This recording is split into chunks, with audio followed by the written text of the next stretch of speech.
50th anniversary of the Fulbright program worldwide. My name is Melina Ginsberg. I'm the program deputy at the Fulbright Commission in Buenos Aires, Argentina. We are going to start this event by sharing the institutional video of Fulbright Argentina. We will then have an opening followed by a panel in which Fulbright alumni will share their stories, and then another panel in which Fulbright artists will play different pieces of music. So if we are all ready, we are going to share the institutional video. Alejandro.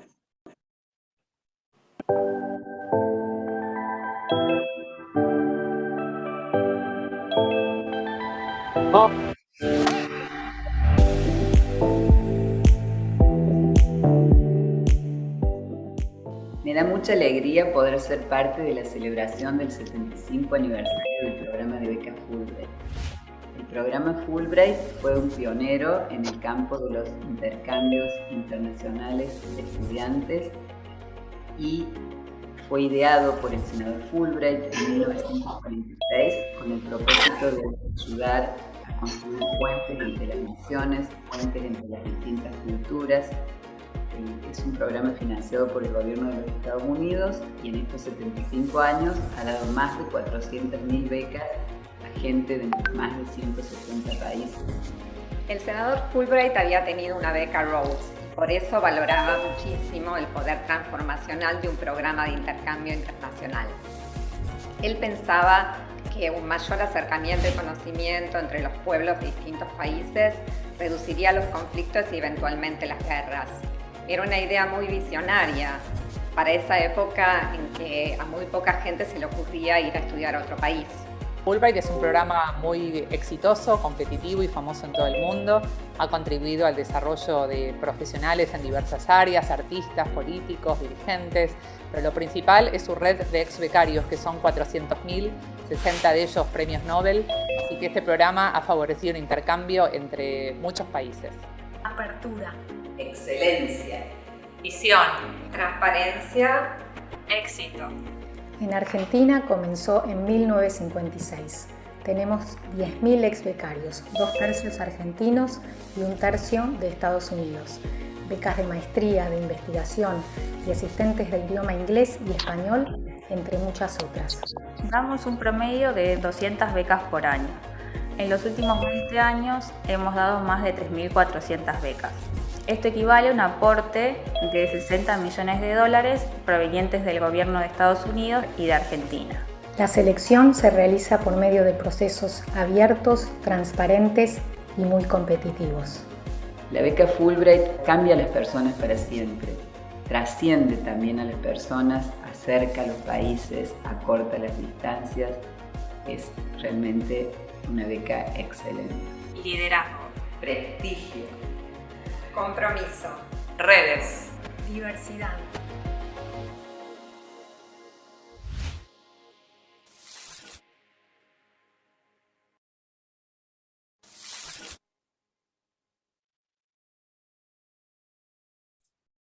Okay. Now it is my pleasure to introduce to you Michelle Rivlin, Acting Deputy Chief of Mission and Chair of the Fulbright Board.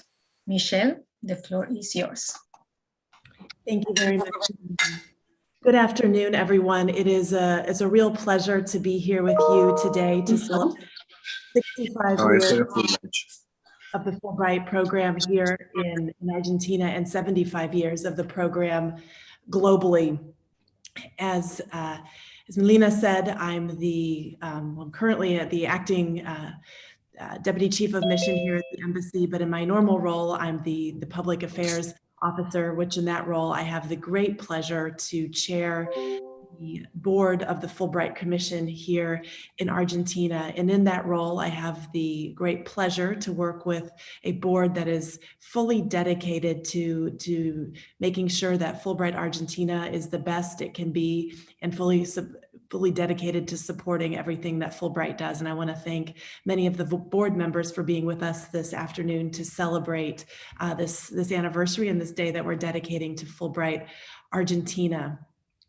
I also want to start by thanking the commission staff, who is led by their wonderful director, our executive director of the Fulbright Commission in Argentina, Norma Gonzalez. I want to thank them all for their tireless work to forward everything Fulbright does here to ensure that Argentines have a seamless United States and walk with them through that process, and who so faithfully welcome U.S. students, scholars, and English teaching assistants here. The years that we can have them here when there's not a pandemic going on. But I want to thank them for their tireless work over many years to make Fulbright Argentina a success, and all the many important roles they've played in each person's life that's participated in Fulbright. I'm sure we could probably hear hundreds and hundreds of stories of the invaluable work the staff at the Fulbright Commission has done and how they've touched lives of those that have participated in the program. They've also worked very hard to make this event a success, and it's not easy to celebrate an anniversary virtually and to make it interesting and fun. And I know that our staff at the Commission has done a lot of work to make that so. Also want to thank my team at the Embassy, Giselle Dubinsky and Mike McLean, who have worked hard as well to make this event come together. So thanks to all of you. You know, as I've thought about what to say as we reflect on 75 years of Fulbright globally and 65 years of the program here in Argentina, I've thought a bit about my experiences with Fulbright.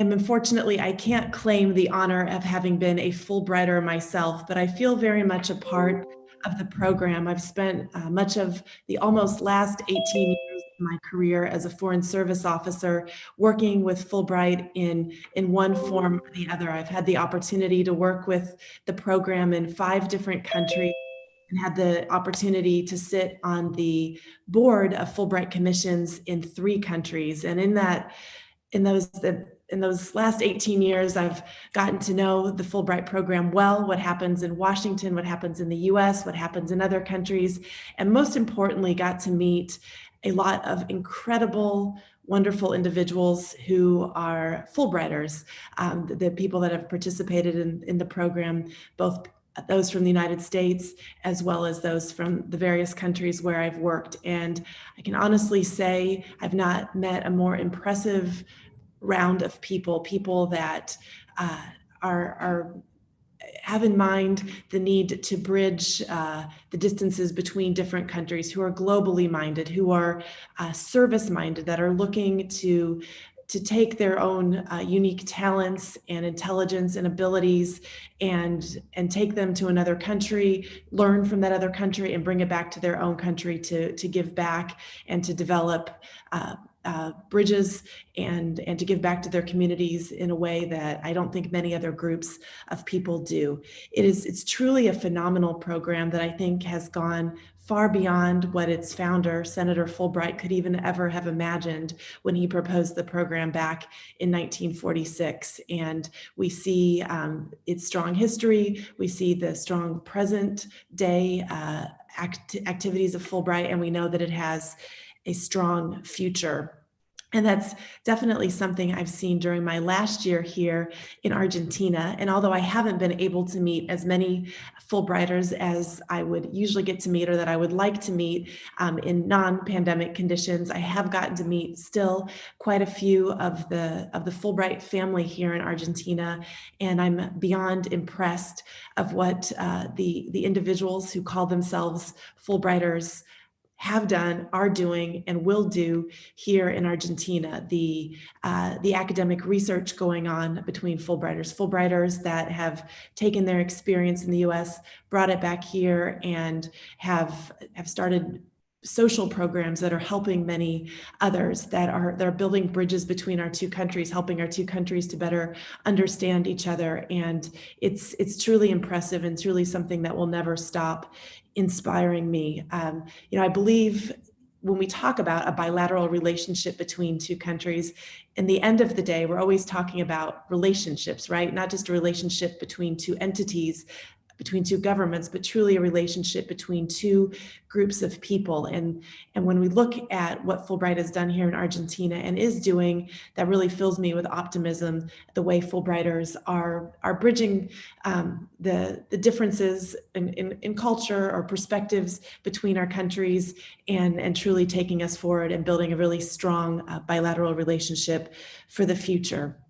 So I believe there's really no better way to celebrate this anniversary of 75 years globally and 65 years here in Argentina than to focus on the alumni of the Fulbright program, what you all have done and what you all are doing today, and what you can share about your experience, because it's powerful and it speaks greatly about what the program means, what it is, and what it will continue to be. So I want to thank all of the alumni that are with us this evening. I want to thank you for your willingness for those that are participating in the program, your willingness to share your experiences, and even for our musicians that are going to be sharing a concert with us later. I think we have a truly diverse group of people here with us this evening that are going to talk about their own experience with this program, that really speaks to the diversity of the program, the richness because of that, and the different ways that it plays out because of the very different types of people that participate in it, and the rich tapestry that creates. So thank you to everyone, and I look forward to participating in the program and hearing from you all as we go forward. And I believe with that, my fellow board member, Jennifer Irwin, will now have the floor. Thank you.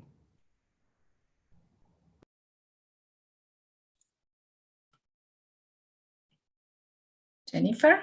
Thank you, Michelle. Thank you very much. Jennifer, are you there? Here we go. Yes. Can you hear me? Everybody hear me? Yes, wonderful. All right, well, thank you very much, Michelle, and welcome to everyone again. We have a lot to celebrate today. My name is Jennifer Irwin, and it's a great honor to be with you to celebrate the 75th anniversary of the Fulbright program. I serve on the board of directors of the Fulbright Commission in Argentina, and my fellow board members from Argentina and the United States and I work together with our director, Norma Gonzalez, and the commission staff to provide the opportunity for outstanding students to study their preferred fields through Fulbright scholarships in the US and Argentina, two places very close to my heart.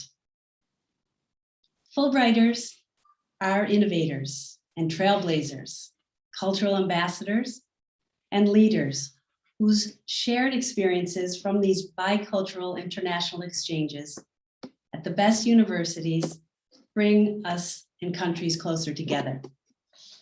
I've heard so many impactful stories firsthand from these talented Fulbright grantees, those from the US studying here and who have studied here, and Argentines who pursued their degrees in the United States.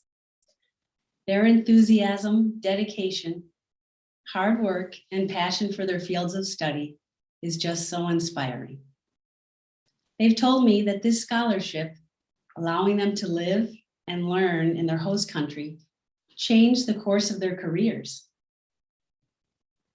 and influenced their ways in so many positive ways. As one young Argentine woman said to me, she never thought she had the right qualifications to be awarded a Fulbright grant.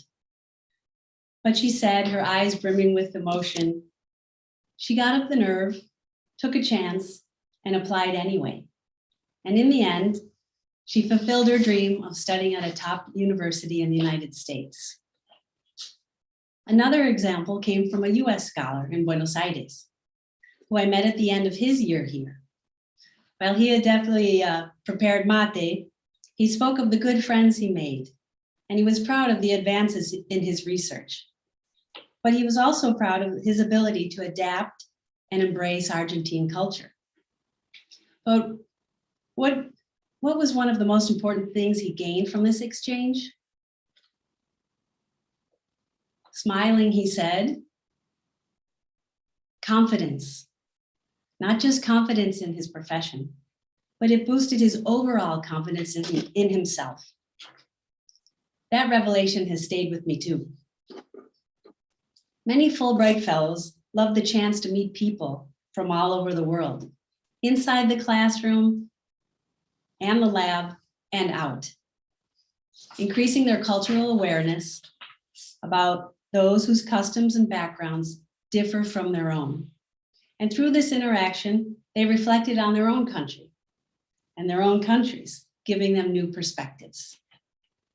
And how many of you Fulbrighters can recall a time when a colleague or a professor gave you important insight or offered just the right encouraging words, which made all the difference in your life as a grantee? These are the professional and personal ties that bind in the best of ways.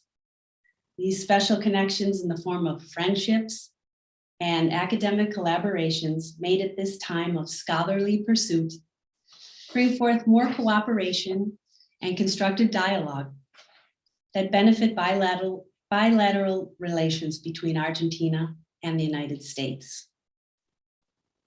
Being a Fulbrighter leaves a lasting impression. Members of the Fulbright Argentina Alumni Network, they tell me here.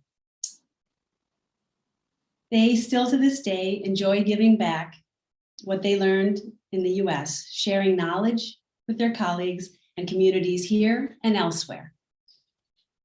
So lastly, Senator Fulbright's visionary program to promote peace and mutual understanding between countries through these scholarships has steadfastly endured 7.5 decades and remains among the most prestigious international cultural and educational exchanges in the world, extending to 160 countries.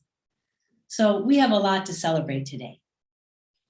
May Fulbright program continue to flourish for 75 more very successful years to come. Happy anniversary and congratulations. Thank you. Thank you, Jennifer. Thank you very much. We are so happy to be hosting this event because there are many things to share with all of you. We are thrilled to open the alumni panel now. 5 Fulbright alumni will talk about their Fulbright experiences and share their stories. And we will start with Diego Plopper, prominent biochemist from Universidad Nacional de Tucumán and CONICET researcher. Diego, are you there? Hello, hello, can you hear me? Yes. Oh, yes, the microphone okay? Okay, thank you, Melina, for the introduction. First off, I want to say I'm very happy to see everybody from the Fulbright office, especially Melina, because I remember she was my officer, I don't know how you would call it, placement officer, right, for when I got the fellowship. So, and I think I was like her first alumni, or her first student that she had to place in the scholarships. So we were both kind of learning at the same time, and it was kind of new for us, right? Okay, so I thought somehow I would divide my talk into some of different aspects of my experience. I pursued a PhD, so my Fulbright scholarship was a PhD scholarship, and I conducted this PhD research at the University of California in Los Angeles. I did a PhD in biochemistry or molecular biology, and it was also kind of challenging for me because I'm a chemist here. So I also had to shift a little bit my research, and it was very daunting because the kind of research that I wanted to do, that I dreamed of doing, it wasn't available here in northwestern Argentina. And the few labs that I went to talk to in Buenos Aires or in Cordoba, they also really didn't have space, or they weren't doing the kind of things that I dreamed of doing. So this fellowship really opened up it was like the only opportunity that I could have to fulfill these dreams that I had. Moreover, I had applied for these PhD fellowship programs on my own with the same kind of qualifications that I applied to the Fulbright program, and I didn't get into any university. And that was it was kind of depressing at that time, because I thought, okay, I just don't have the qualifications. It's impossible.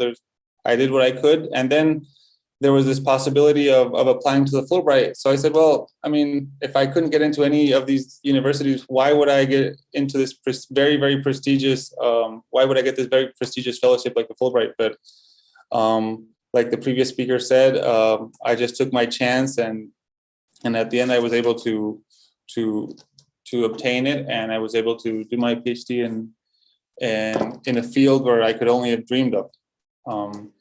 So one might ask, what has been one of my major learning experiences that I brought back to Argentina? And there are really so many that it would be a very, very long list. But if I would have to somehow pinpoint some very important ones, it would be this Fulbright opportunity gave me a chance to do real science. And when I mean real science, sometimes it's science that goes beyond just talking about science, or it goes beyond thinking about science.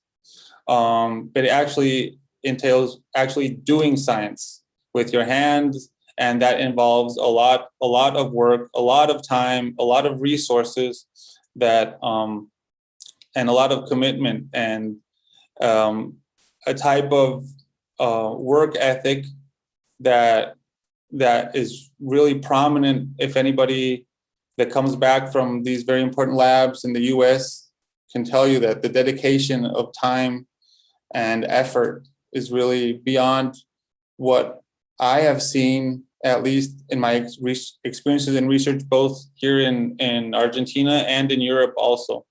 So I think that's one of the major things that I bring back with me, this kind of work ethic, and also the fact that you know, it's over there. There's no excuses. You know, everything is given to you, but then the bar is much higher. What's expected for you is also much higher when everything is given to you in terms of resources. Another thing that I really would enjoyed in my time at the University of California is the possibility to basically weekly, I'd say on a weekly basis, hear the most prominent researchers of my field, of the world, every single week, that would be coming as visiting scientists, visiting scholars, that would fly in from New York or from France or from Switzerland or Germany, would just fly in for 2 days to give a talk, to talk about their research, to meet with the students, to talk with the students. And that was a very, very, would go on weekly for the many years that I stayed at the university, and it was just delightful. It was a period and an aspect that I think I miss very much being here, and I think that it's something that it's very uncommon here also, where sometimes, you know, I would love to hear other researchers from here, from Argentina or from Brazil or from Chile, but there's not that kind of movement among scholars to give talks. There wasn't, well, much less now with the pandemic, but there also wasn't that kind of culture. In terms of the resources, well, I think most people can imagine that the resources that somebody that does a PhD with aspects that entail very expensive reagents, very expensive facilities, it's orders of magnitude difference. There's orders of magnitude difference with what we have here. But it's not only, I always tell people, it's not only it's not money. It's not just money. There's many other things that make life as a researcher easier there. It's the aspect that everybody there plays their role. You know, there's researchers here in Argentina. We sometimes, I'm sure there's many researchers in the crowd CONICET researchers, we're like what we say here, a poor circus, where the same person has to be doing everything. So the same person plays many roles, and what's expected of a researcher is many things. So you not only have to do research, or you also have to do research, you have to do teaching, you have to do administrative work, you have to do have to publicize your research, also go talking in radios and TV stations, and you also have to train students, and you also have to somehow be a lab manager also. And there's many things, and over there each of those jobs is more specific for specific people, and the researchers just do research. There's also somewhat of a tranquility that your funding is somehow guaranteed for more than just 1 year, or more than just what's sufficient to buy the next reagent. So you have somehow these large fundings, agencies that will subsidize your research for 5 years or 3 years with real money. And over here, it's always, you know what you're going to do today, but you don't know if you're going to be able to do that tomorrow. You do an experiment, but you really don't know if you're going to be able to repeat it. You know what's going to happen this month, but you don't really know what's going to happen next month. So that it's very difficult to plan like that. So what I say, it's not just money. Sometimes over there they have the freedom to buy any kind of reagent they want. They know that this works, so they have the freedom to purchase what they think works. And then at the end of the day, all they ask of you are results, and scientific results. And here it's the bureaucracy, as many of the researchers know, it really slows everything down. Not to mention the fact that if you want to buy anything here, it'll cost 5 times more than in the US. Or if you want to buy some reagent here, it'll be at your doorstep in 6 months instead of 2 days, like it is over there. So that's also an aspect that's really surprising for when anybody that goes over there and comes back. So when I did come back to Tucumán, I was very lucky to join a very small research group that just started a new institute. So that kind of gave me the possibility to somehow tailor this new institute with many of the things that I learned in the US, and somehow try to differentiate it a little bit from the previous institutes that I've worked here in Argentina. So it was very difficult to start a new research institute from scratch, without anything. We were able to do it because we worked very hard, and we had a fantastic group of people. But now, after 4 years after coming back, I'm very happy to say that the institute is up and running, and we've already, in only 3 years, we've already basically, I think we've fulfilled one of our how would you say, misión fundacional, so one of our main objectives as a research institute, which was to do translational research. And the COVID-19 pandemic really allowed us to do many things, many research projects, and open collaborations with labs in the US and in Europe and in Buenos Aires. And so that was very this last year for me in terms of work was amazing. And none of it would have been possible without the things that I've learned at UCLA in my PhD, thanks to the Fulbright program. And if it wasn't for the Fulbright program, I would also maybe I wouldn't even have returned, because I think one of the most important things of the Fulbright Fellowship is that it requires its alumni to return to their home countries. And I think for me, this has been very important because the projects that we've been doing here in Tucumán, where we developed a serological assay for SARS-CoV-2 here, 100% here, made in Tucumán, which helped the local state health government test thousands of patients on their own without requiring any external help or any kind of foreign test kits, among other things. That wouldn't have been possible if I weren't here, because the basic experiences of this institute, they weren't here. These kind of previously installed human resources, they weren't here before I came in. The only reason I had these experiences, and the only reason I was back here, is because of Fulbright. So for me, it's been an amazing journey, but I still think it's only starting. I don't know how I'm doing on time. We are great on time. Okay. Thank you very much, Diego. I'm so glad to see you too. And you are right. We were learning together, because that grant, that's very highly competitive grant, was the first time we had it. So we really learned together about that.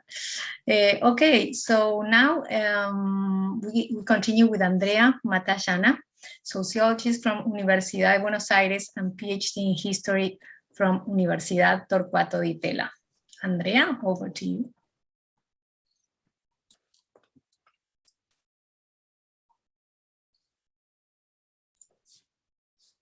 Wait, Andrea.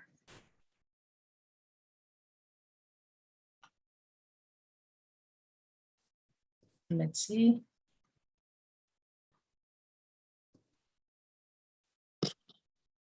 Okay, great. Andrea, the floor is yours. Okay, I'm sorry. My connection is not working very good.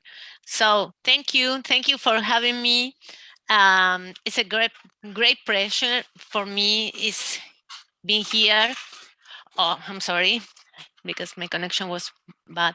For me, like everyone here, it's a great honor to participate in this meeting and to be part of the Fulbright World. I am a Fulbrighter, not once, but twice. I would like to talk briefly about the two very different experiences. My first Fulbright fellowship was in 2012. I remember that I received an email with a call for applications for Fulbright Summer Institute. I shared the information with my colleague, Alejandro Gomez, a former Fulbright fellow at the University of Chicago. And I asked him, do you want to apply? Because this is for professors. And he looked at me and said, no, this is not for me. This is for you. You have to. So suddenly I realized that maybe this could be a good idea. And so I did. And I got my first Fulbright fellowship. I had the opportunity to be part of the summer seminar on American culture. The seminar was led by Philip Jose, the director of the MIAS, the Multinational Institute of American Studies at NYU. I spent 6 weeks in the seminar. It wasn't my first time in the United States. It wasn't my first time in New York, but this was my first time sharing everyday life with 16 colleagues from different countries around the world. My fellows came from Sierra Leone, Poland, Italy, Palestine, a lot of countries different. They were professors, anthropologists, social science researchers, and historians. And I think that we have a double task. On the one hand, we participate in an intense seminar where we learn history, culture, art, and social diversity of the United States. And on the other hand, we lived in a group from different origins, religious, and ethnic diversities. One of the first lectures in the seminar was about American exceptionalism. There was an excellent discussion on American creed, liberty, and the diversity in the United States societies. And the debate became more and more interesting for me. Progressively, I became familiar with some of these topics, and I think more confident with my class. I remember very clear that the first week I felt exhausted, not only because of the demanding study program, but also because there were a kind of socializations activities with the purpose that we become acquaintance, and we were conducted to become familiar with our cultural differences as a group. In my opinion, these 6 weeks were about tolerance. Not only we learned theoretical issues about it, we practiced in everyday life. From the academic point of view, I had extraordinary memories, such as, for example, Professor Donald Johnson, an emeritus professor from NYU, giving us a guided tour through the Freedom Trial in Boston. And I remember having lunch with him and a friend of mine, Jacek from Poland. Don explain us in details the reasons of the American independence.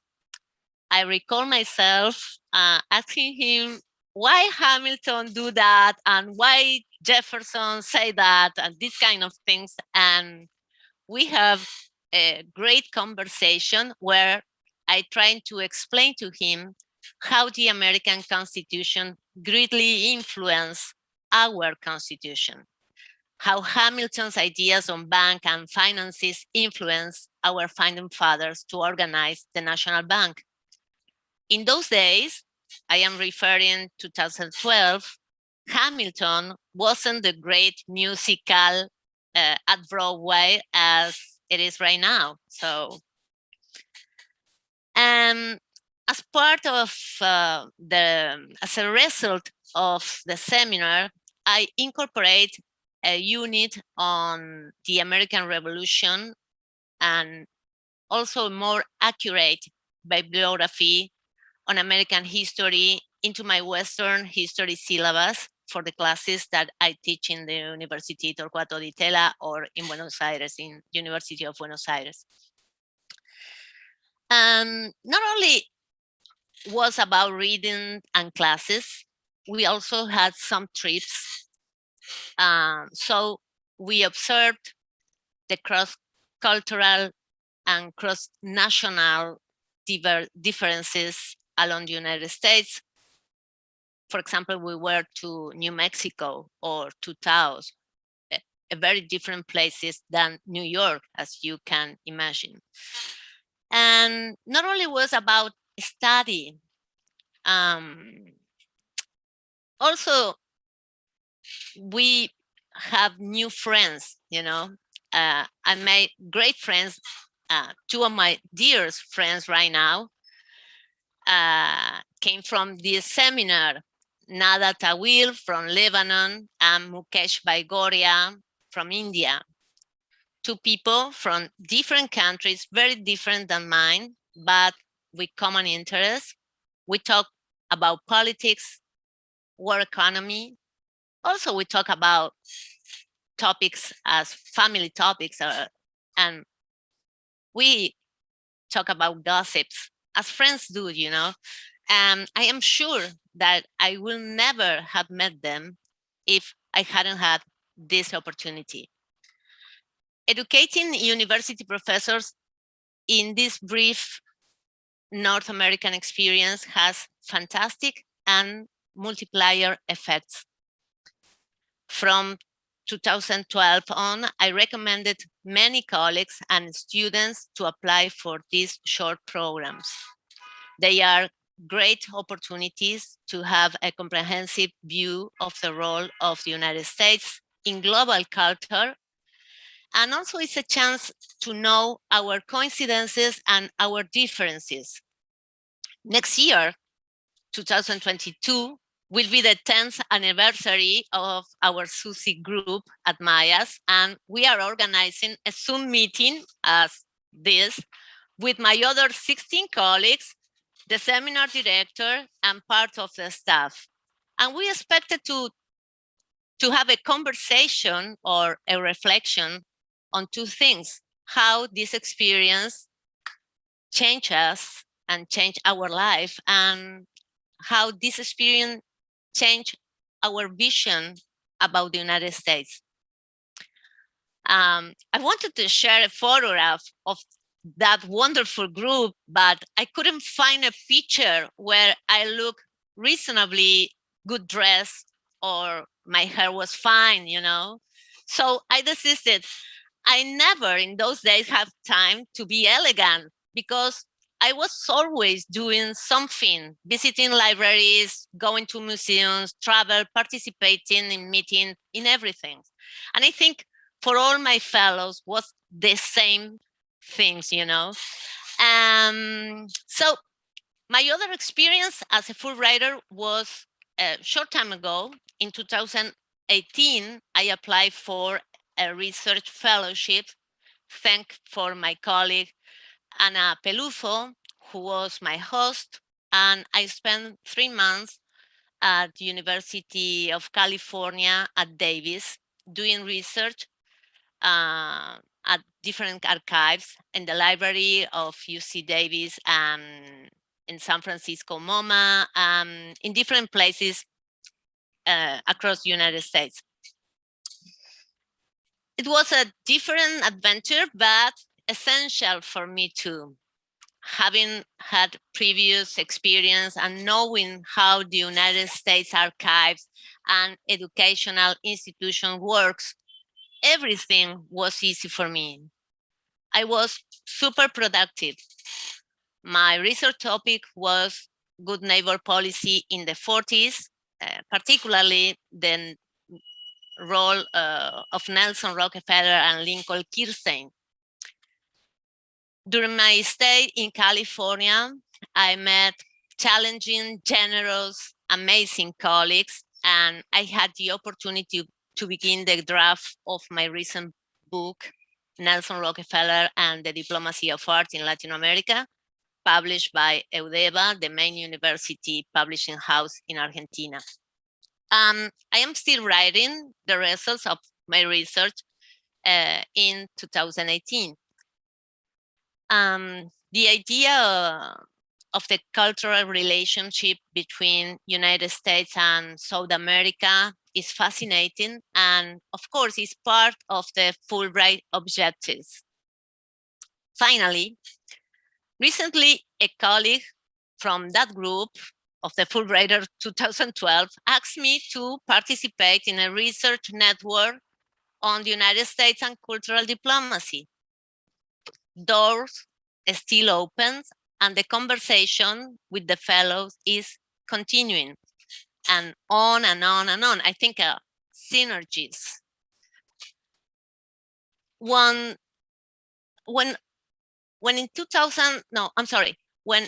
in 1847, Domingo Faustino Sarmiento traveled to North America, he was very enthusiastic about it, very surprising about it. And he wrote, "I am fascinated.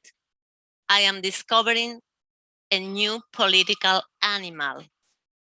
So thank you, Fulbright Commission, and thank you, Norma Gonzalez, for the support and for allowing me to discover the United States. Thank you, Andrea, very much for sharing your 2 Fulbright experiences and accomplishments. Now is Maya Moore's turn. So Maya from New York was an English teaching assistant and ETA coordinator in Argentina. Maya, are you there? Yes. Hi, Melina. Hi. So Fulbright Argentina truly left a mark on who I am, both as a professional and as a human being. And the experiences I both fell into and chose to have, exciting or difficult, have monumentally impacted the way I go about and interact in the world, both as a learner and as a leader. And that's really hard to explain in 10 minutes. So I guess, where did it all begin? I'll explain that, and then my experience as a Fulbrighter, and then where I am now. So first of all, in 8th grade, I did an exchange to Mexico, and my lack of confidence in Spanish, coupled with my introvertedness, made staying with a family I'd never met very difficult. And I remember it taking me 2 hours to get up the courage to tell my host sister that I had brought them a gift. But they brought me in, they shared their home, their food, their family, and their favorite places with me. And I'd always loved learning Spanish, but having this exchange experience just off a spark. So I took an advanced placement Spanish literature course surrounded by native speakers and a teacher who told me, just read everything in English. And then I had to do a 10-minute presentation, and Spanish words just hardly came out.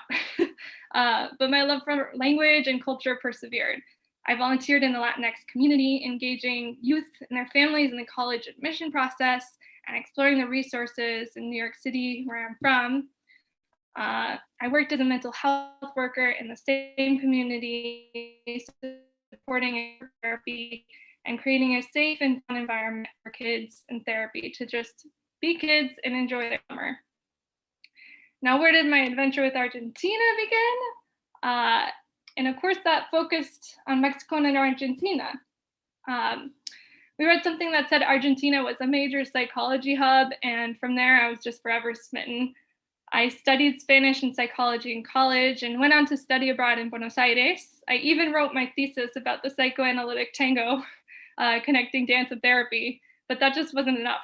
I went on to get my master's in teaching elementary school, but I always knew I had to find a way to return to Argentina. And combining my love for education, working with youth, and my obsession with Argentina, becoming a Fulbright English teaching assistant was just clearly my next move. My physical journey to Fulbright was not fun. I stopped with my parents on my way down in Peru, and we were pretty dramatically robbed at gunpoint on my first night coming from the airport, which definitely put a damper on things. Are you sure you want to go? My mom asked, and I was anxious, but my gut still told me to do it. So I did. I show up and the city all comes crashing back to me, and I felt at home again. And little did I know how I'd gone through this experience and the flow of working in Argentina as an ETA, how that would impact my future, both personally and professionally. So working as a Fulbrighter, before my year, there were 5 ETAs, English teaching assistants, in Buenos Aires capital, as well as a British ETA and a French language assistant. This time, there was me. And I later met Gwen from France, who was around for the second semester. And the job entailed traveling all around the city from Retiro to Itaguano, and I really got more confident in navigating public transit. And I got to hone my skills on developing rapport with new students and adapt my lessons both while planning and on the spot for each group I worked with. It was kind of lonely, but after getting over the cultural differences of how to engage with a supervisor figure, Francisco Zavala became one of my closest friends and allies in the city. Outside of the classrooms, he shared his friends and pets with me, and he always spoke Spanish with me because he was excited that I wanted to grow in language. Also, shout out to Tegan, who I got really close to my second year, and she'll be playing for us later. Even though I loved my job and I loved the city, I was still really struggling with anxiety. And during Fulbright's mid-year seminar, I shared and connected with other Fulbrighters who recently had rough experiences. Halfway through my first year, and after a tumultuous start, I decided it was time to start going to therapy again. I'd gone in college and I actually came to Argentina to learn more about the mental health culture. There are more psychologists there per capita than anywhere else. And what better way to take care of myself than calling it a cultural experience? So though my schedule was hectic with working in multiple schools a week, multiple times a day, I really give props to the RG teachers. It's exhausting. Having consistent sessions with my therapist was always a highlight to my week, and we talked about the exigencia that drives so many, especially estadounidenses, and how to listen to that while also going with the flow. Deja que fluya, which is my mantra and something Argentina really helped me embrace. So with therapy, I got back on track, embracing the cultural differences, honoring my experiences, and both having hope and making plans for my future, my purpose. I knew I wanted to stay in Argentina, so I started looking at education roles. And through my experience in the US and also as an ETA, I knew full-time classroom was just something I wish I loved and thrived at, but my passion laid in other aspects of education, in program management and support. So when Fulbright shared the position for the ETA coordinator to be a liaison for program staff and incoming ETAs, my heart knew what it wanted. And I would be able to combine my professional experiences as an educator and mental health worker with my personal experience. I'd gain experience in program development, monitoring, evaluation, and so many things. So as an ETA and a coordinator, navigating Argentina, collaborating in Spanish with stakeholders from Fulbright staff, teachers, administrators, students of all ages, and Ministry of Education staff, I felt a natural sense of independence and leadership. And after getting the hang of it, it really didn't feel lonely anymore. It taught me so much about both Argentine education, but also about my own education and how I teach. So I'll share one story that made an impact on how I'd carry myself the next year as an ETA coordinator and beyond. As we were setting up for the upcoming ETAs, my co-coordinator Morgan and I met with all sorts of stakeholders. And in a meeting with the Ministry of Education, I advocated for the implementation of collaborative contracts for ETAs and their mentors. Collaboratively setting clear expectations and sharing common hopes, concerns, and goals is essential. So words just in Spanish kept coming out of my mouth much faster than the 2 hours it took me to tell my host family in Mexico that I had presents for them, and much more eloquently than my painful 10-minute presentation in my literature course. I advocated for what I thought would be best for ETAs and our host communities, and you know what? It happened. And then you know what happened? To set the stage for open-mindedness and value of a strong host community, without a beat, I shared the impact of my past year's very personal anxiety experience with a room full of strangers, the Fulbright mentors, all in Spanish. I shared with the new ETAs. Then on our final session during orientation, which was moved to a new setting, Morgan and I had to implement an impromptu session, all in Spanish. And did I mumble and mess up? Most certainly. But did we end up with the beautiful wall of post-its with shared hopes and goals? Absolutely. And from there, Spanish was only a joy and not something I overthought. I took a class about el acompañamiento terapéutico through UBA. I started going to Spanish meditation classes my therapist recommended. I started dancing again. I even voluntarily led a workshop, all in Spanish, at a conference about the importance of global citizenship. Language was a tool for connection and opening up. The opportunity to work with Fulbright Argentina, both as an ETA and as a coordinator, allowed me to heal and lit a spark in me to go out and explore the balance between, one, deja que fluya, because you never know what's going to happen, so why waste time obsessing and worrying?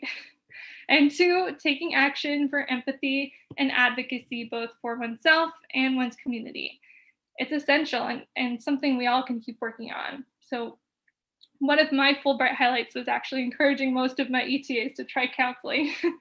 Through my fellow Fulbrighters and my impassioned students and educators, I've been driven to reflect more, learn more, listen more, act more, and advocate more. Since leaving Argentina, I volunteered as a child care coordinator at a Center for Immigrants and Refugees. I participated in and co-facilitated book groups on anti-racism and classism. I led voter registration, I facilitated opportunities for youth to make change, and in my current job as a program officer at Partners of the Americas, I continue to develop my understanding of global citizenship. I facilitate a program for exchange alumni of programs including Fulbright. I advocate for equity in the grants we offer and professional development workshops that we host. And once COVID comes down, I'll support a Buenos Aires Provincial Youth Leadership Exchange Program with the U.S. Embassy in Argentina. Every day I get to see the impact that exchange programs have on individuals. They build international networks. They learn skills around environmental sustainability, media literacy, education, and community engagement. And every day I get to put into practice all the skills I learned while living in my favorite place in the world. And I'm so excited to be able to continue engaging with Argentinian youth and supporting them as growing leaders. Working with Fulbright showed me that leading with my heart and mantra, deja que fluya, getting myself out of my comfort zone and keeping my values close, there's no going wrong. Like Michelle said earlier, there's power in engaging in the community. So after COVID, just keep refilling that termo and passing the mate around. Thanks, guys. Thank you, Maya. It's great to see you. And thank you for sharing your story, your personal growth, and your feelings during your Fulbright journey. So it was great to hear you. Okay, now I invite Natasha Vidangos, distinguished scientist in biochemistry from the US. Natasha? Yes, thank you so much for having me here. I really am honored to see, after all of the people who've come through this program, be given the microphone really is a great honor. And it's lovely to see all of you and to see everybody back at the Comisión, so many much beloved faces. While Diego was talking and telling his story, it struck me that one of my favorite things about this program and about international exchanges in general is that it brings into bright relief that two very different things can be true at the same time. And so while Diego had a really incredible experience coming to the US and broadening bringing forward his breadth in the sciences and bringing that back with him, I did the opposite journey, where I was coming from the United States and went to Argentina to study science. And so starting from the beginning, I majored in chemistry at Yale, but I was always drawn to the idea that an international cultural exchange was a really important part of my foundation and my education. And I wanted to go to a place that did not speak English. That was part of the thing for me. And I came up against a wall of what I now think is fair to call a little bit of arrogance from my own science community, saying, why would you go to Argentina? You could go to Spain, you could go to the United Kingdom, you could go to Germany. Why would you go to Argentina? I got it from my professors. I got it from my fellow students. I got it from postdocs in my laboratory. But I found a professor who was Argentinian, who was very supportive, who connected me through to Professor Armando Parodi at the Instituto Leluar in Buenos Aires, biochemist. I was a physical chemist, but all the same, he was willing to take a risk on me and said, before you come to my lab, though, I want you to talk to one of my former students who works just down the road from you at the Yale Medical School. So I went down to meet this gentleman who was just down the road at the Yale Medical School. And when I walked in, he asked me with a twinkle in his eye, why would you go to Argentina to study science? And I told him about how I felt it was important to see how things are done in a different culture, that there was something to be learned, and that was even true for scientists. And he smiled. I could tell I'd passed the test. And then he got serious. He said, yes, there are aspects that are different. You have fewer resources. The labs are smaller. The community is smaller. The kind of work that you do is just not quite at the scale. You don't have a synchrotron right up the hill. You don't necessarily have, massive MRI machines to do the kind of work that we can do here. But I think it will teach you to be a better scientist. Because at the end of the day, when you're dealing with a certain kind of limitation, it forces you to unlock a certain kind of ingenuity. And he was so very right. I came to the lab in Buenos Aires, and I think, I very much felt Diego's feeling of being a chemist going to a biochemistry lab. I also had been a chemist going to a biochemistry lab, and they were all shocked to find that I knew absolutely nothing about biochemistry. So between that and slightly imperfect Spanish and a complete innocence about all of the typical Argentinos, los guarangos, y lo demás, I was really the lab idiot for a little while there. But I learned a ton. I learned a lot about biochemistry. I learned a lot about ingenious ways to set up lab equipment, to economize the materials we use, to think before you do the experiments. A criticism that I have of American labs is there can be a tendency to move very, very quickly, and that pushes you to sometimes do the experiment before you think it through. And so this was inverting that equation. I also learned lots of stories of Argentine ingenuity in other places. My favorite story was one where a friend of a friend actually went to be a postdoc in Germany and was working with a $10,000 vat of bacteria that he'd worked for months on studying, and it required a very specific level of carbon dioxide to survive. Middle of the night, the carbon dioxide regulator breaks. And he figured out with a little back of the envelope calculation that 3 birthday candles lit and put inside that tank was enough to keep the carbon dioxide levels sufficiently stable so that the bacterial culture would survive until the next day when the technician could come. Little ingenuity, 3 birthday candles, all it took. But there were much bigger picture questions I was processing at the same time. There were things to learn in the lab, but there were also things to learn about what it meant to be in a lab, what it meant to do research, what it meant to be in another country. In Armando Parodi's lab, they were studying a lot of the different biological features of Chagas disease. Pretty much all Argentinians on the line probably know what Chagas disease is. Many Americans probably don't. Who gets to decide how much money is going to find solutions for Chagas disease? Who gets to decide which problems deserve to be solved and what resources go towards solving those problems? And who do we turn to get those answers? It was the first realization that even research science, even biochemistry, was not free from politics, from international dynamics, and from the power that shapes the world that we live in. I came back from Argentina and completed a PhD in chemistry. I enjoyed it very much. There were beautiful, exciting, exhilarating things about it. But towards the end, I could tell that something was a little off in me for continuing the science track, because while all of my fellow scientists ran home at the end of the day to read more science papers, I was running home at the end of the day to read Borges and international affairs magazines. So I transitioned through a fellowship through the American Association for the Advancement of Science, a major science organization in the United States that also lobbies Congress to try to ensure that the government does good policy based on science. So in an experience that was actually very similar to the Fulbright program, the fellowship took a lot of us and the physical scientists, brought us across an enormous cultural divide into the world of policy.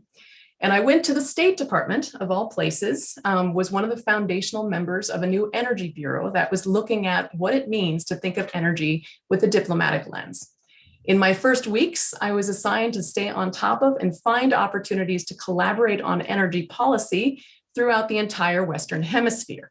It was a pretty big change from the work that I had come from, and it was exhilarating as well. I traveled all throughout the Americas. I worked on solar projects in Chile and biofuels in Brazil. I went to pretty much every Central American country to talk about electricity interconnection among them. And I learned about what it really takes for a country to decide to try to change their energy sector for the better. How hard it is to ensure that you have energy security, how terrible it is when there are regular blackouts, and how difficult it is to navigate these politics. There was so much science, and there was so much policy, and there was so much of a human aspect all involved. And throughout, I felt like I was able to use my ability to speak to scientists and engineers. I used my Spanish constantly, and I got a lot of teasing for my accent, I will note. But above all, I felt a very deep connection with my international partners. I suspect others on the line who are on the more diplomatic side, like Mike, probably recognize this, that after really living in the country, you feel culturally one step closer to understanding one another, and it makes such a difference in the trust and the meaningful nature of the work that you do. After that, after about 6 years in the federal government, I transitioned to a nonprofit looking at energy efficiency. And more recently, I've now moved over to the Environmental Defense Fund, which is an environmental organization that seeks to preserve the natural systems on which all life depends. My main focus now is trying to understand how we can use innovation to address climate change. And in many ways, this particular effort brings together all of the threads of the many different things that I've done over the years. I'm working with scientists, I'm working with policymakers, and I'm trying to understand what does it really take to change things. One of my favorite quotes that I saw recently was, if you really want to understand something, try to change it. So one conclusion that I've drawn from my Fulbright experience is that for a major problem like international health crises, like the COVID-19 pandemic, or climate change, which is affecting every country on the planet and the poles, the challenges do not respect borders. They do not strike us all equally, but they have the potential to change all of our lives. And to reach the solutions to do it, we really need people of all skill sets. We need scientists, engineers, politicians, lawyers, farmers, writers, mothers. We need people able to build bridges, understanding different cultures, building trust across them. We need people who are ready to hear something they don't want to hear and willing to try to understand it before you start to fight it.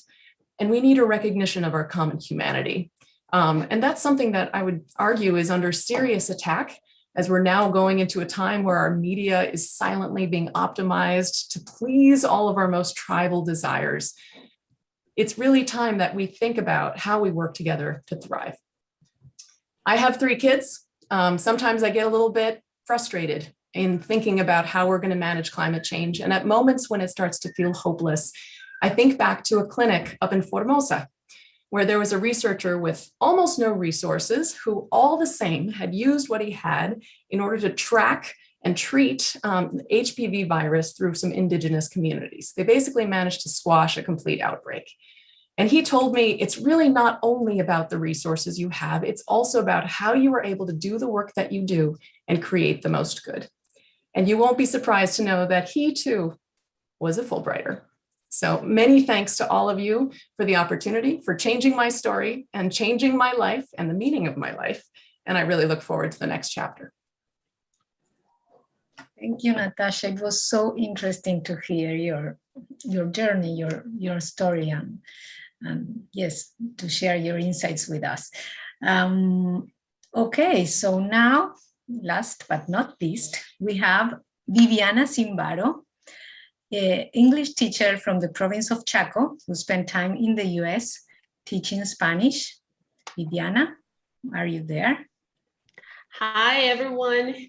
Can you hear me? Because there's bad weather condition here and my connectivity is giving me a hard time. Let me know if you can hear me. We can hear you. Yes. Oh, great, great.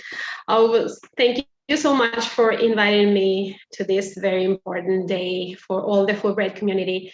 I really enjoyed listening to the stories, Natasha's stories, and Maya's stories. Natasha mentioned Formosa. I live very close to Formosa. I was very connected with their stories. Well, my name is Viviana Zimbaro Canela. I live in a very small town in Puerto Tirol, Chaco. It's a province in the northeast of the country.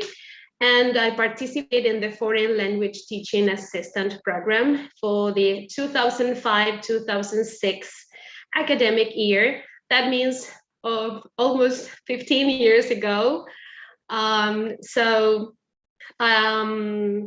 It's really interesting how so much time there are still stories to tell, stories to share about the impact of the Fulbright experience in my life, and as I can read in most people's lives that are here with us. I'm a high school teacher, and after I came back from my Fulbright experience, I got into university, got my bachelor's degree, and applied for a job at university.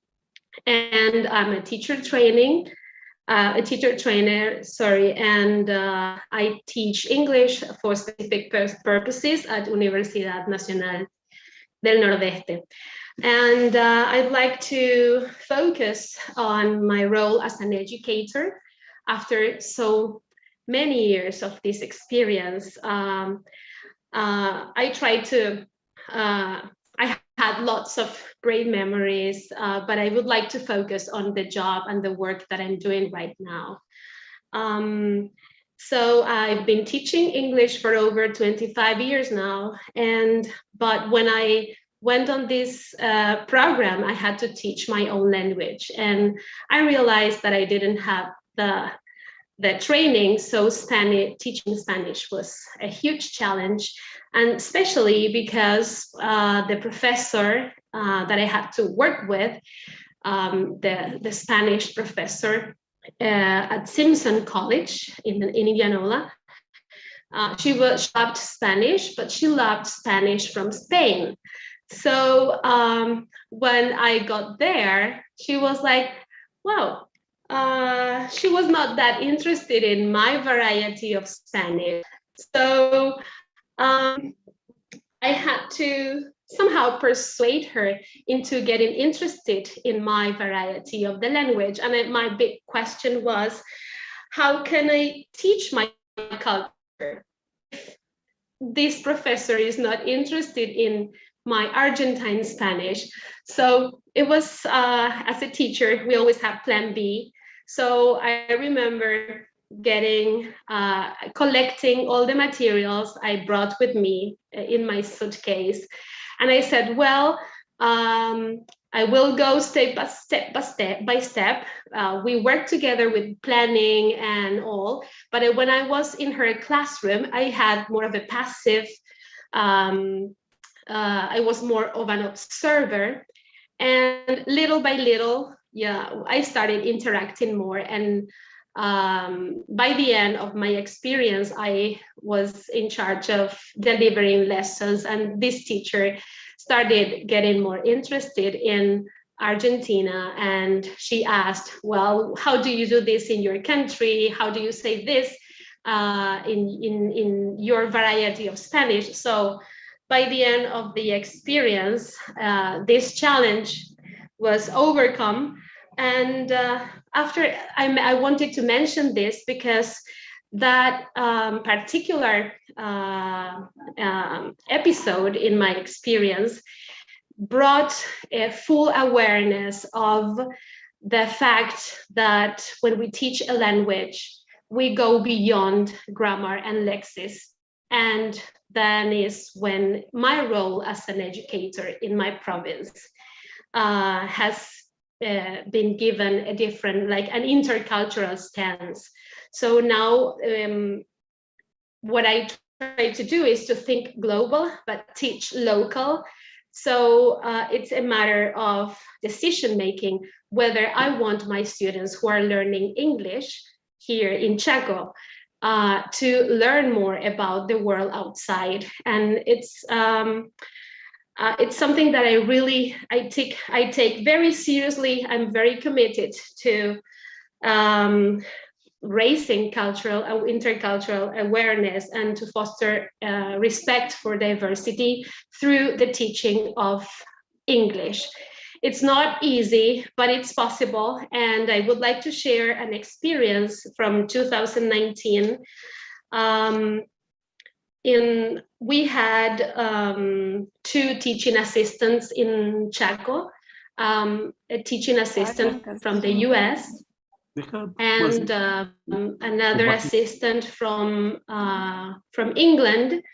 And I gathered 12 exchange students from the AFS program, and I invited them to my school. And of course, I invited the 2 teaching assistants that were working in my province. And we organized in a big party. We called it Independence Day. And it was in July, and we talked about the 4th of July and the 9th of July. And we shared, sorry, Amaya, sorry, I got distracted by a message, sorry. So we gathered these people, and I got the numbers here because they're not minor details. We had 150 local students, 2 teaching assistants, 10 exchange students, all together in one big Zoom at a school.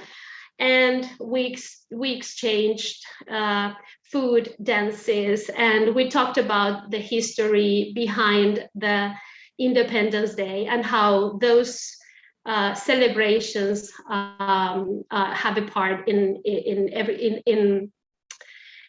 our lives, and we learned from a lot from this big day we organized. And I really think that is not only about, we don't always, as teachers, we don't always have the chance to get so many people together and to interact with people from around the world, as it happened in 2019 in Chaco, in Puerto Tirol, a very small town. But we as teachers and as educators, we do have the opportunity to bring awareness and to discuss about diversity in every lesson if we are conscious about our decisions when we bring material to the classroom. And also, if time allows it, I'd like to share something else about the role of cultural ambassador, and that all Fulbrighters understand about this.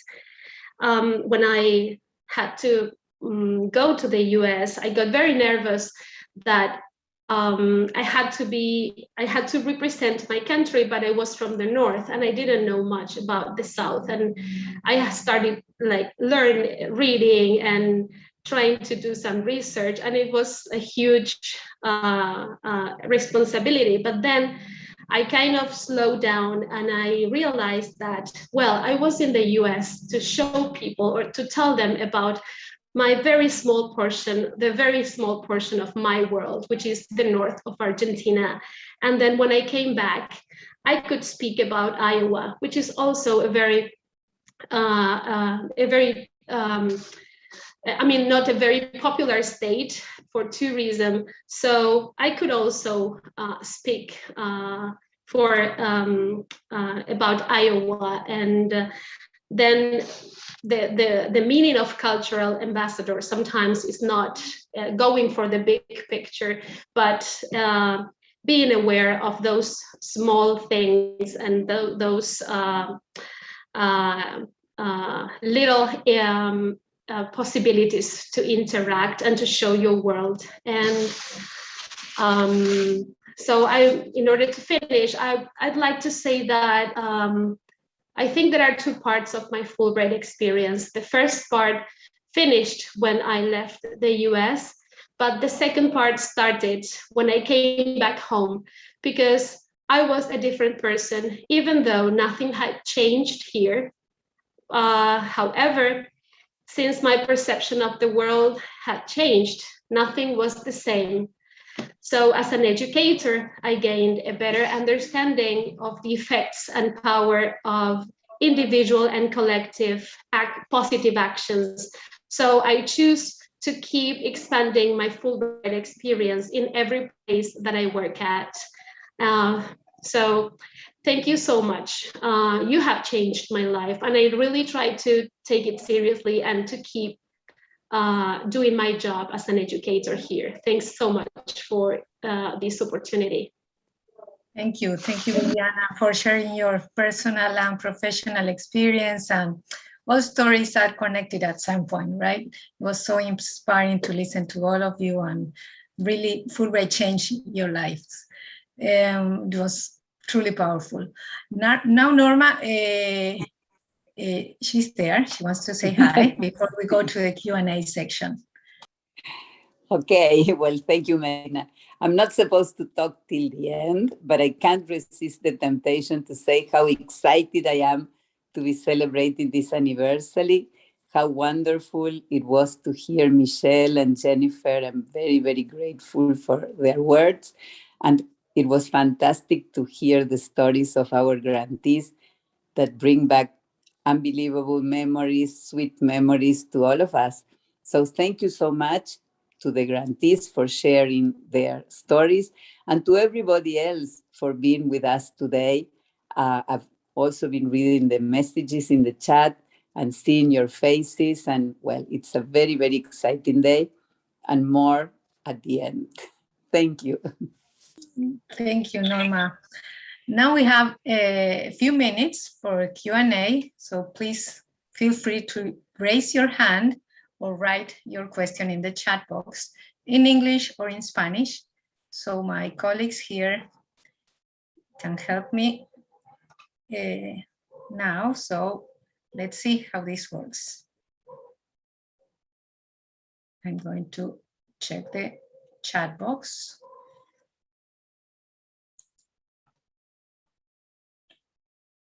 Okay, let's see, where you can unmute your mic if you have a question. Let's see.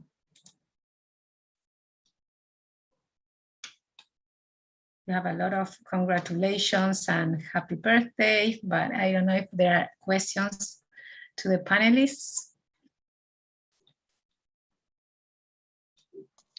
Perhaps can I ask a question?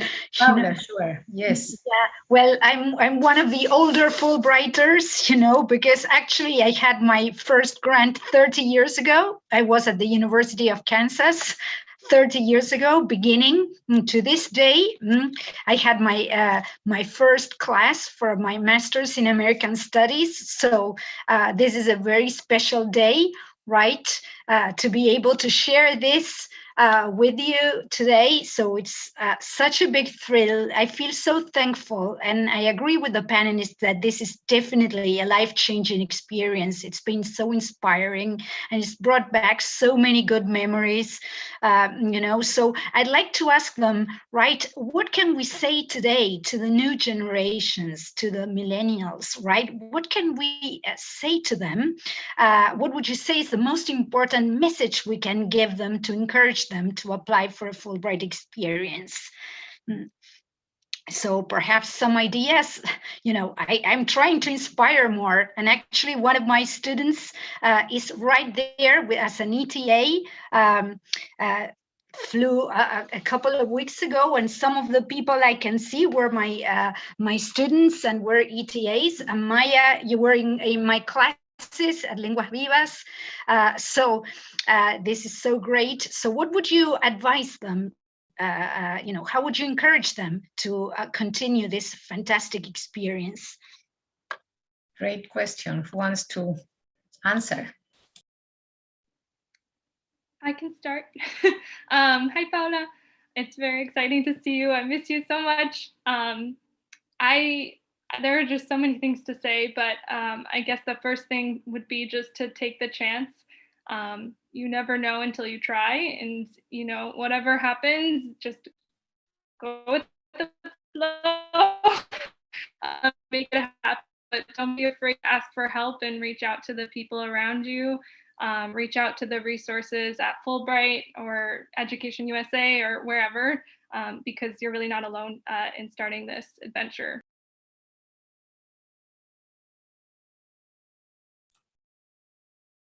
Excellent. Well, I have a question for you, for program Fulbright team. How many applications there are for short programs every year, and how many for doctoral programs or so? Norma, would you like to respond? No, she's there. Are you there? She's having some connection problems, but in general, we have one grant, 10 people submit applications and we have one grant, so it's 10-1 in general. Maybe for the longer grants, for master PhD programs, and sometimes it's a little bit different with the shorter programs. Okay. It's difficult to identify the candidates, but maybe we have less candidates submitting applications. Okay, and there is more women or men? Good question. How is the proper? Yes, depending on the grant, right? I don't know if my colleagues agree. Depending on the grant, maybe in the teaching assistants, we have more women, and maybe in the master's program, we have more men. It depends. Okay. Norma, you are muted.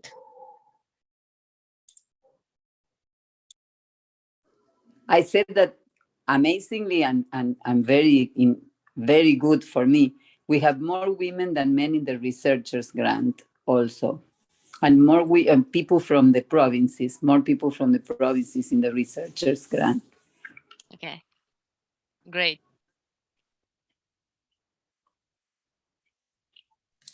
I have a question. Daniel, go ahead. Yes, I'm also one of the oldest. I started my graduate program with a Fulbright scholarship 39 years ago. So that's so thanks Norma and Laura and everybody there. No, my question is the budget constant that you allocate to this program in Argentina, or is it variable with the years? Maybe I should answer that. It is constant. The budget, the money coming from the United States is always the same, which is very good because we can continue to exist no matter what. And then we receive contributions from Argentine sources, and those go up and down. They change all the time. But yes, luckily we have a basis that goes on the same every year. And it's nice to see you. Very nice to see you. Thank you, Norma. Thank you. Same for me. Okay, I think we can take one more question. We continue with the program. There's a question from Luciana in the chat, Mel. Okay. For the future, I think. Will you organize a Congress conference with all of us former grantees to meet and establish connections when the pandemic is over? We would love to do that. We would love to do that too. That would be fantastic. Yes, we would have this event in person maybe, but it was not possible, of course. Okay, thank you all very much for your questions. I see Diego had a question. Diego. Diego? Yes, I was wondering how did the pandemic affect the Fulbright program? Norma, yeah, for students that needed to travel last year, or for students that needed to travel this year, were they able to do it? Unfortunately, we haven't been able to bring any US grantees for 2 years. Well, the group in 2020 came, they stayed here for 4 days, and then they had to go back. And unfortunately, we have not been able to bring anybody else till now because, as you know, our borders are closed, so we cannot, foreigners cannot come into the country. On the other hand, unbelievably, in the middle of all this mess, we were able to send everybody last year and everybody this year. In August, we've sent 90 persons to the United States. So this month has been very, very busy. And we were also able last year, in spite of everything, to bring back 60-something grantees that had finished their masters and FLTA jobs. So we've been lucky, and thanks to my staff, that is the most amazing staff in the world, and the help of the embassy and of the Argentine government, we've been able to keep all this moving. Thank you, Diego. Okay, thank you all. No more questions? I have one, Melina. Okay, one more and we continue. Okay. Yeah, well, I have just returned. Yes. Hi, this is Sol over here. I have just returned from my Humphrey scholarship a couple of months ago. And I think it's really important to connect and generate networking spaces. A lot of people contacted me through social media. So maybe beside an in-person meeting, it will be great to connect between alumni and former fellows in some other ways.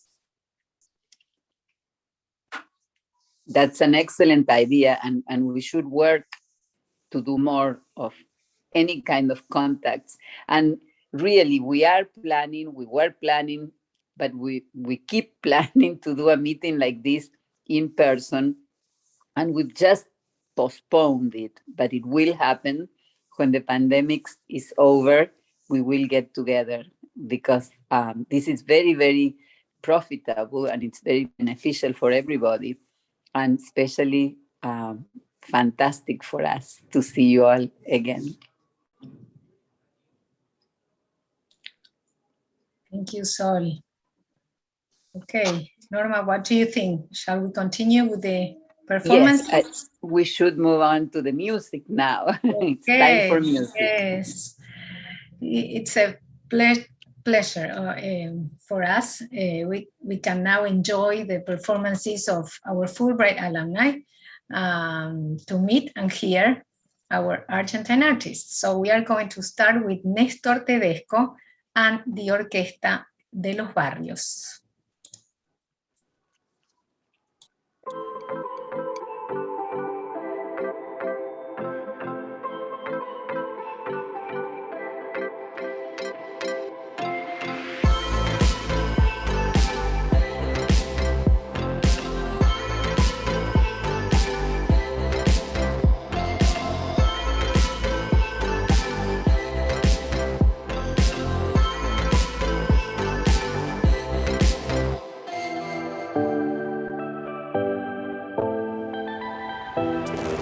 Buenas tardes, mi nombre es Néstor Tedesco, fui becario de la Comisión Fulbright en 1999, soy violonchelista. Creo que la experiencia que he tenido siendo becario durante el tiempo que estuve en los Estados Unidos fue fantástica, de mucha maduración. Aportó a mi experiencia, que ya era profesional en ese momento, muchísimo. Hoy no me queda más que agradecer a la comisión y los saludo en su aniversario, y no se me ocurrió mejor cosa que mostrarles lo que estoy haciendo hoy, que es producto y un crisol de experiencias, tanto con la comisión como mi vida profesional. Se llama Orquesta de los Barrios, es lo que van a ver en el video, es un grupo de jóvenes que están haciendo sus armas profesionales, un grupo de jóvenes con mucha intención de seguir adelante en este contexto tan complicado. Y bueno, espero que disfruten, y un saludo y agradecimiento a la Comisión Fulbright.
Thank you, Nestor. I loved it. It was wonderful.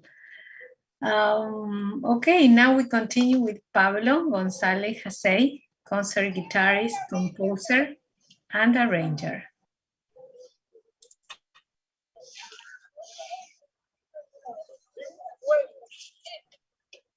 Alejandro.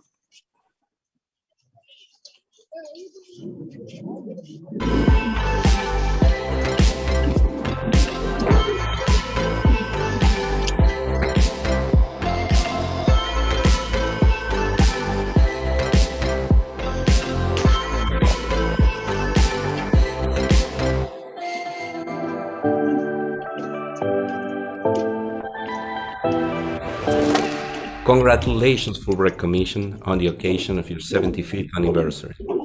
My name is Pablo González Jacey, and I am a musician from the northwest province of Tucumán in Argentina.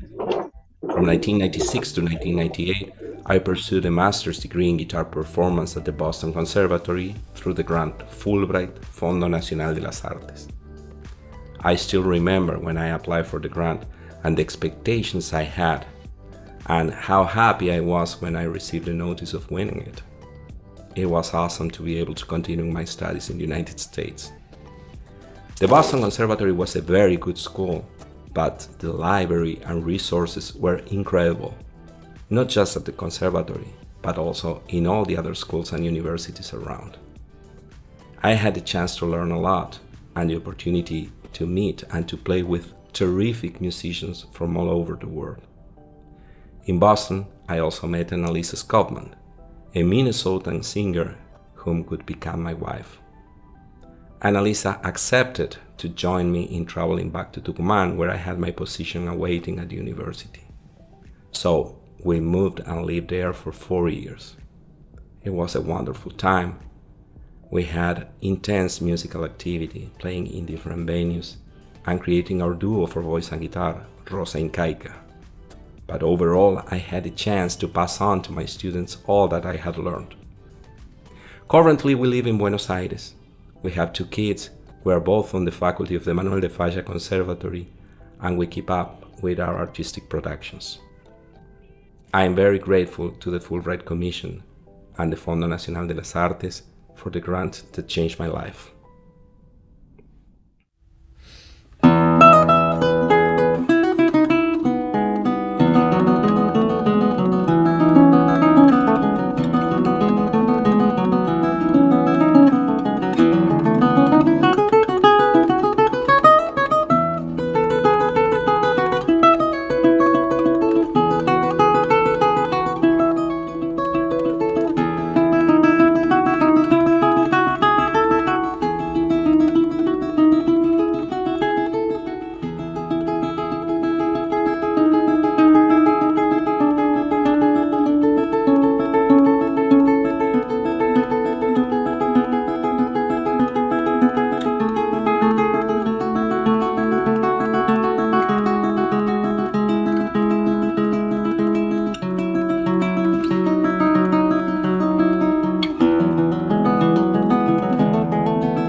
Thank you, Pablo. As Mercedes wrote in the chat, un deleite para el alma, right?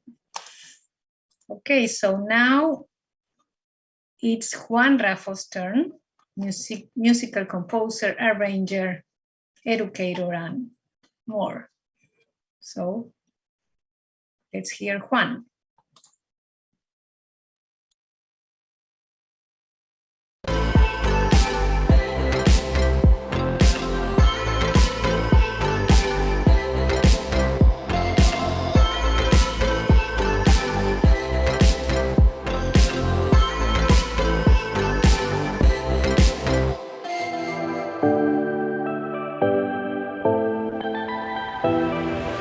My name is Juan Raffo. My nickname is Pollo. I'm a composer, keyboard player, arranger, director.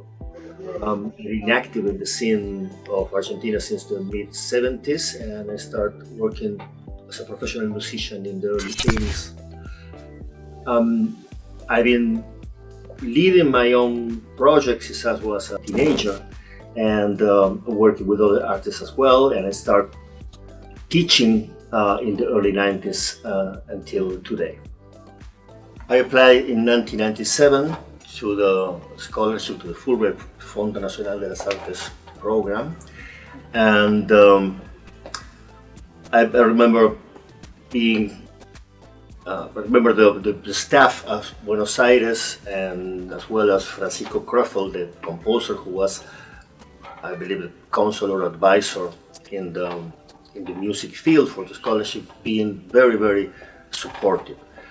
My idea was, what attracted to me about the Fulbright Scholarship was several things. The possibility of being dedicated full-time for a couple of years to writing and develop my own career or my own skills as a composer, and also the idea of being in touch with an intense cultural center in the world, like the city of New York. Actually, my first idea, or my general idea, was to apply for a major university in the East Coast, being New York like the first choice. And also, I have this this concept of looking for a university to do a graduate program in composition, but with the chance of combining courses and contents from both the popular field, the popular musical field, and the academic field, and also the possibility of crossover and go back and forth between these two musical contents, which eventually is what I ended up writing in my own music.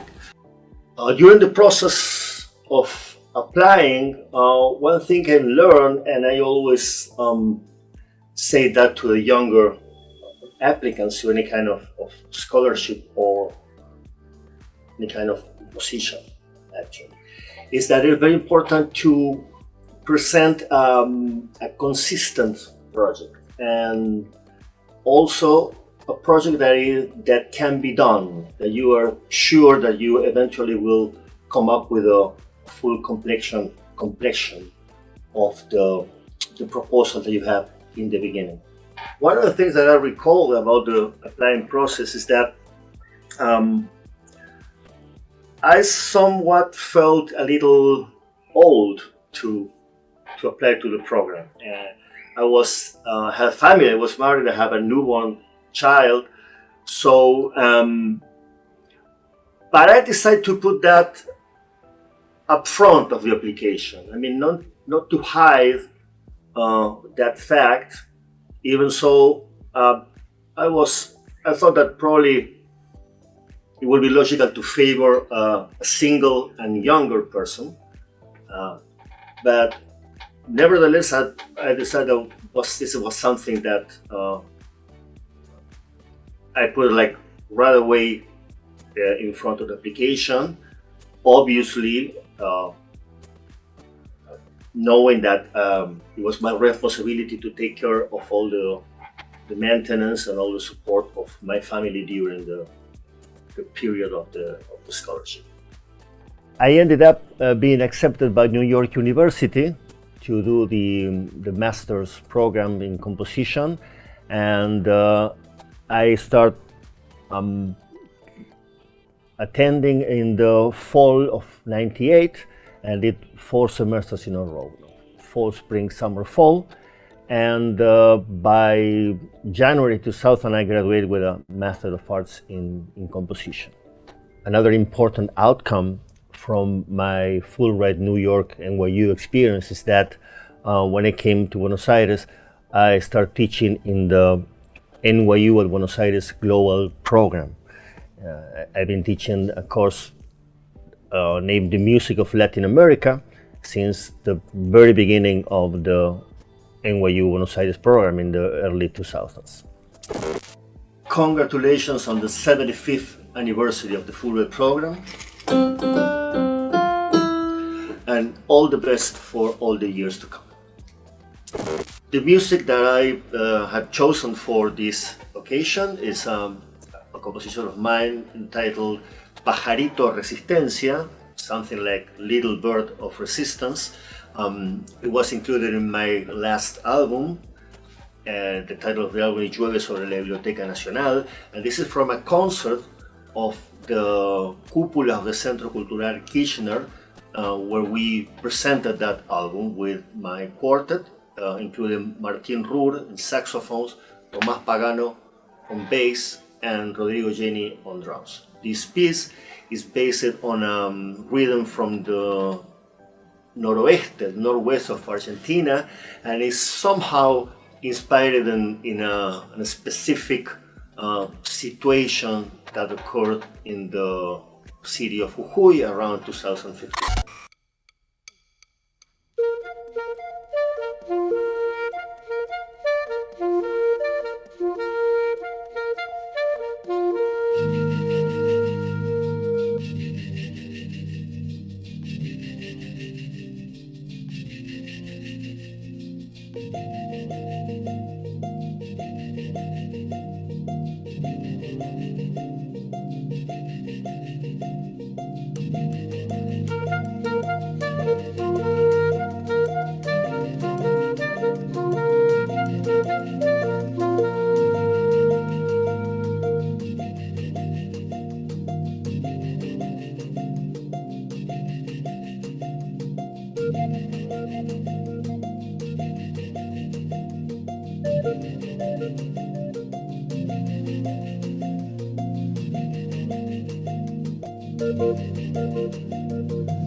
Thank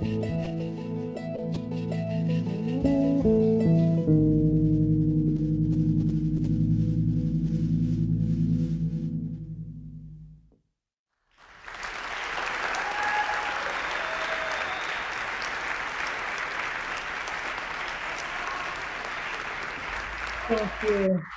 Thank you, Juan, for this wonderful performance. Finally, it's time to introduce Tegan Farran, Fulbright Fellow to Argentina and violinist from the US. Tegan?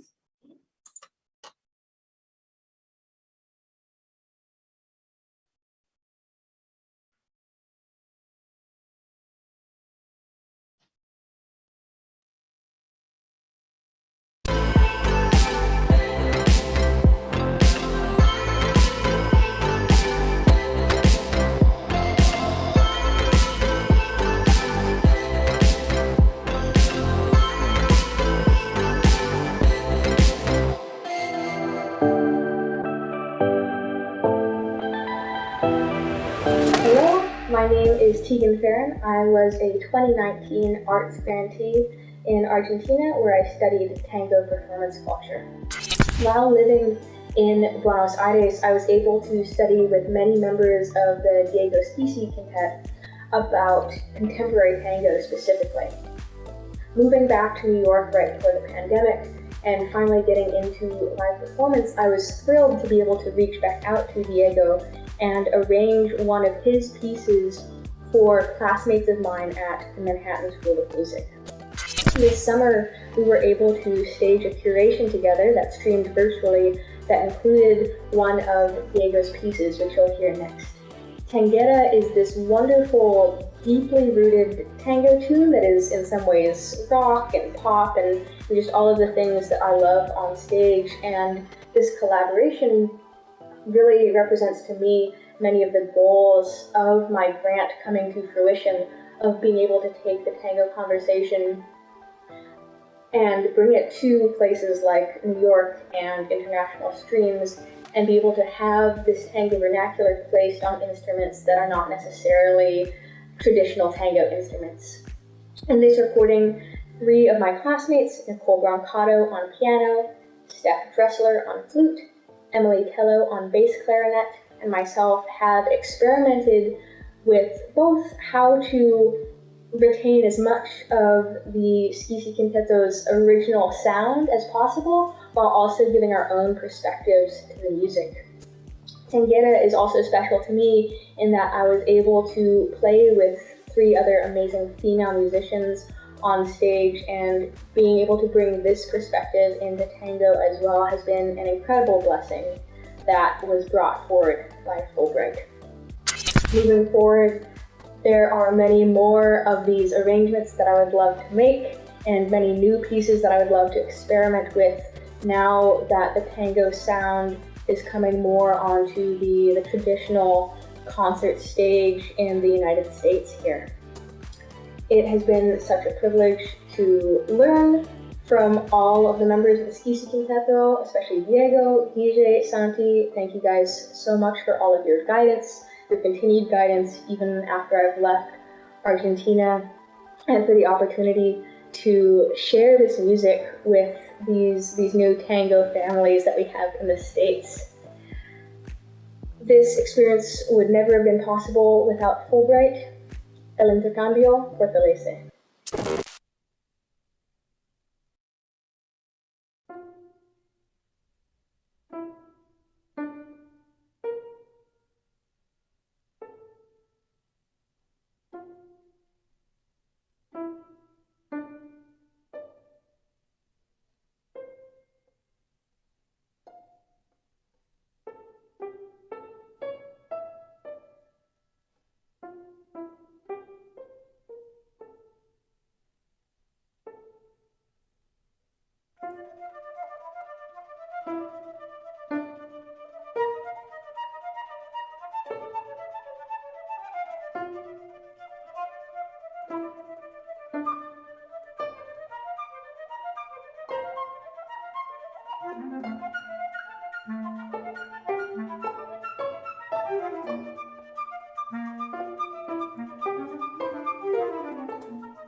Bellísimo, bellísimo.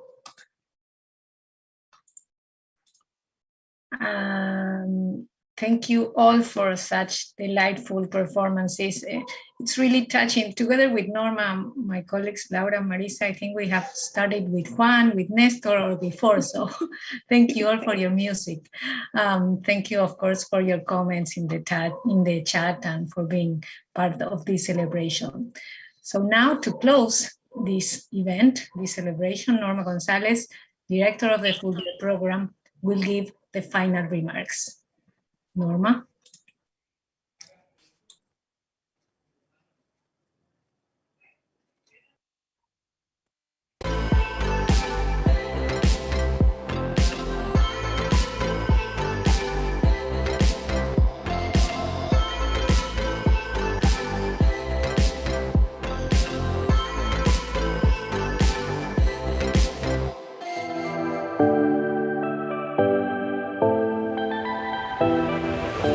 It's a great honor for me to be part of the celebration of the 75th anniversary of the Fulbright program, particularly as I'm a Fulbrighter myself. I had the privilege of receiving a Fulbright grant to do a PhD in American diplomatic history at the University of Massachusetts, and this experience changed my life forever. I went to UMass with my 10-year-old son, and we spent 6 wonderful years there. I will never forget the moments we lived, the people we met, the friends we made. Now, in my position as Executive Director of the Fulbright program in Argentina, I have the opportunity of helping many other highly qualified persons in my country to have similar experiences with Fulbright. I can also hear year after year stories of grantees from all over the world that keep repeating the same, how Fulbright changed their lives forever. Definitely, the Fulbright grant always has a transforming and permanent impact on people's lives. Today, we had the chance to hear many of these stories and to see the outcome of these experiences. Fulbright was a very visionary and daring proposal in 1946, and in the next 75 years, it became a great success. 60 Nobel Prizes, 80 Pulitzer Prizes, many outstanding scientists, professors, professionals in different fields, artists, political leaders, many amazing examples out of this Fulbright grant. The Fulbright program has contributed to bring together people from all over the world, persons with similar ideals and goals who have built innumerable bridges to unite peoples and countries in the pursuit of a better world. I have no doubt that the Fulbright program will continue to shine through many more anniversaries, and that its more than 400,000 grantees will continue to work together to face complex global challenges, to bring people together, and to make Senator Fulbright's dream come true.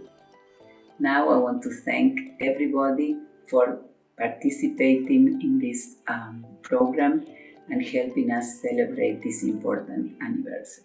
Thank you.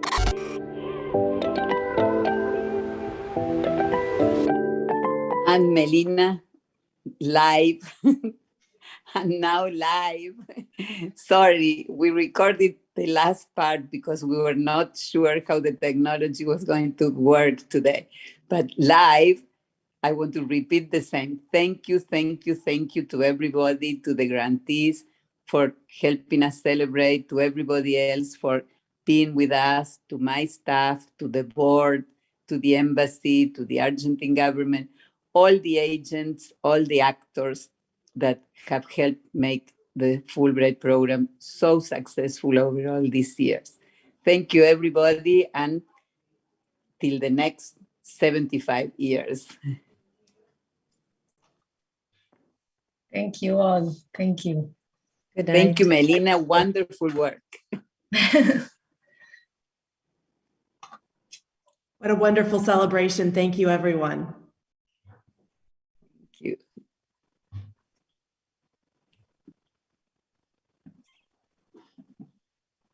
Thank you, Norma and team.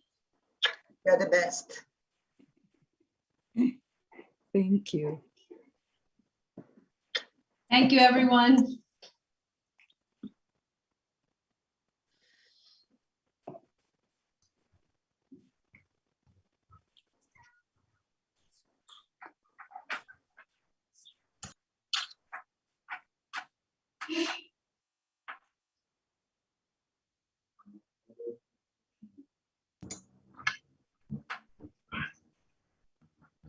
Thank you.